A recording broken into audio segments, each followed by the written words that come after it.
بسم اللہ الرحمن الرحیم اللہم صلی علی محمد وعلی آل محمد وبارک وسلم۔ کتاب فی العتق وفضلہ، غلام آزاد کرنے کے بارے میں اور اس کی فضیلت۔ عن ابی ہریرہ رضی اللہ عنہ قال قال رسول اللہ صلی اللہ علیہ وسلم اجما رجل اعتق امرأ مسلما استنقذ اللہ بکل عضو منہ عضو من النار۔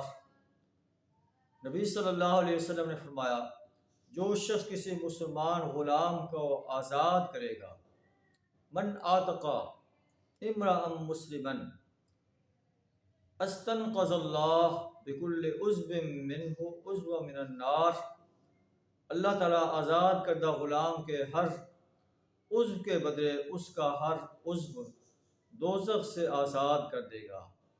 یہ نبی صلی اللہ علیہ وسلم کا سنہری فرمان ہے کہ غلاموں کو آزاد کیا جائے۔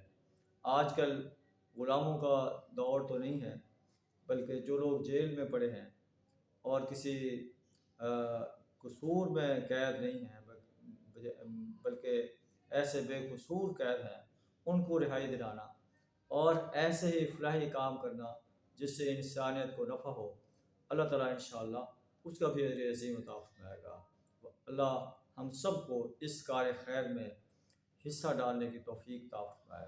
وآخر دعوانا الحمد للہ رب العالمین۔